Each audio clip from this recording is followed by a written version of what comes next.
Hello bachon, let's read the question. It says hydrogen atom is in the third excited state. Option first part is how many spectral lines can be emitted by it before coming to the ground state. Show these transitions in the energy level diagram. And the B part is in which of these above transitions the spectral line is of shortest wavelength be emitted. So question में ये कहा गया है कि hydrogen atom जो है वो third excited state में है. पार्ट ए देखते हैं पहले. इसमें कहा गया है स्पेक्ट्रल लाइन कितनी इमिट होंगी, नंबर बताना है उनका और इसका डायग्राम बनाना है, एनर्जी लेवल डायग्राम. तो की कॉन्सेप्ट क्या यूज होगा, पार्ट ए सॉल्व कर रहे हैं तो की कॉन्सेप्ट यहाँ यूज होगा स्पेक्ट्रल लाइंस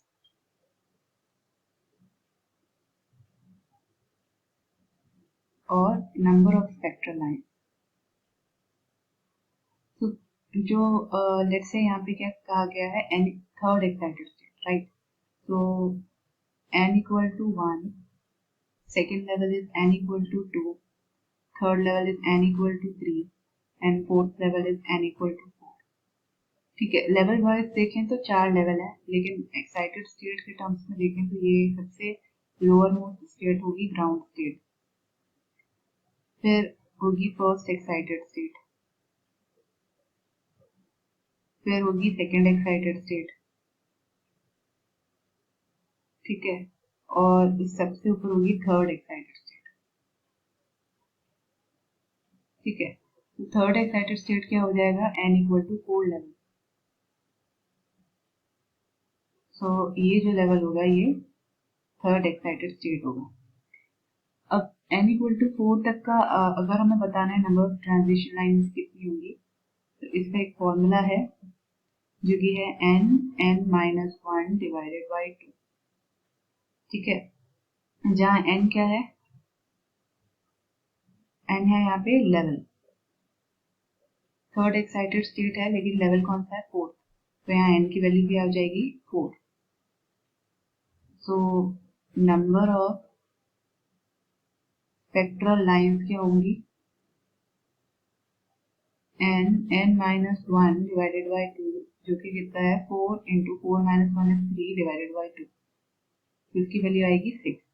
तो 6 लाइंस होंगी. ठीक है, अभी तो ड्रॉ करके देखते हैं कैसा इसका यहाँ ड्रॉ होगा. n equal to 1, n equal to 2, n equal to 3, n equal to 4. So ये 4 स्पेक्ट्रल लाइंस हैं. ठीक है, अब यहाँ से जो है लेट्स से लेवल 4 से अगर हम शुरुआत करें तो 4 से इलेक्ट्रॉन 3 पे भी आ सकता है, 4 से इलेक्ट्रॉन 2 पे भी आ सकता है और 1 पे भी आ सकता है. इसी तरीके से अगर 3 से देखें तो 3 से इलेक्ट्रॉन 2 पे आ सकता है और 1 पे आ सकता है, और 2 से देखें तो 2 से 1 पे आ सकता है. तो कितनी होगी लाइन, 6 लाइन होगी. तो ये इसका डायग्राम बनेगा, एनर्जी लेवल डायग्राम. ये जो है राइट साइड में एनर्जी होगी इलेक्ट्रॉन वोल्ट में, और ये एनर्जी लेवल डायग्राम है तो जो ये एक्सिस है ये एनर्जी को डिनोट करेगी और ये डिफरेंट लेवल्स. ठीक है, अभी बी पार्ट देखते हैं.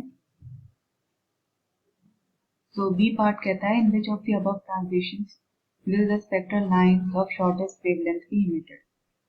सो बी पार्ट में जो की कॉन्सेप्ट यूज होगा वो है, हमसे क्या पूछा गया है, शॉर्टेस्ट वेवलेंथ. तो शॉर्टेस्ट वेवलेंथ क्या होती है, वेवलेंथ अगर शॉर्ट है तो फ्रीक्वेंसी क्या होगी, हाई होगी, और फ्रीक्वेंसी ज्यादा है तो एनर्जी क्या होगी, ज्यादा होगी. क्यों एनर्जी ज्यादा होगी, क्योंकि एनर्जी क्या होती है, h इंटू न्यू. फ्रीक्वेंसी जो एनर्जी जो है वो डायरेक्टली प्रोपोर्शनल होती है फ्रीक्वेंसी से. तो फ्रीक्वेंसी ज्यादा है तो एनर्जी ज्यादा होगी, और एनर्जी को वेवलेंथ के टर्म्स में भी लिख सकते हैं c अपॉन लैम्डा. तो अगर वेवलेंथ कम है तो एनर्जी ज्यादा होगी. हमसे कहा गया है शॉर्टेस्ट वेवलेंथ, यानी वेवलेंथ क्या है, कम. एज अ रिजल्ट एनर्जी क्या होगी, ज्यादा. तो हमें ऐसी स्पेक्ट्रल लाइन देखनी है जिसमें एनर्जी ज्यादा हो. तो जो ट्रांजिशन होगा अगर वो n इक्वल टू 4 से अगर 1 पे होता है, ये एनर्जी गैप सबसे ज्यादा है। सो अगर 4 से 1 पे ट्रांजिशन होता है तो क्या होगा, वेवलेंथ फ्रीक्वेंसी ज्यादा होगी और वेवलेंथ कम होगा। तो बी पार्ट का क्या आंसर होगा, transition from n equal to 4 to n equal to 1 हमें क्या देगा, शॉर्टेस्ट वेवलेंथ और हाई एनर्जी।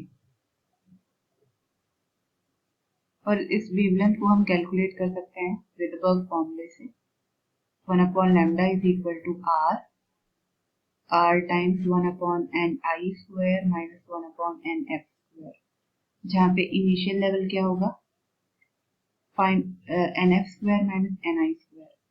तो जहाँ यहाँ फाइनल लेवल क्या होगा, n इक्वल टू 1 और इनिशियल लेवल क्या होगा, n equal to 4।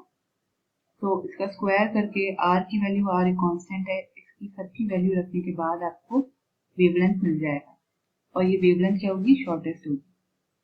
So I hope you understood it well. Best of luck.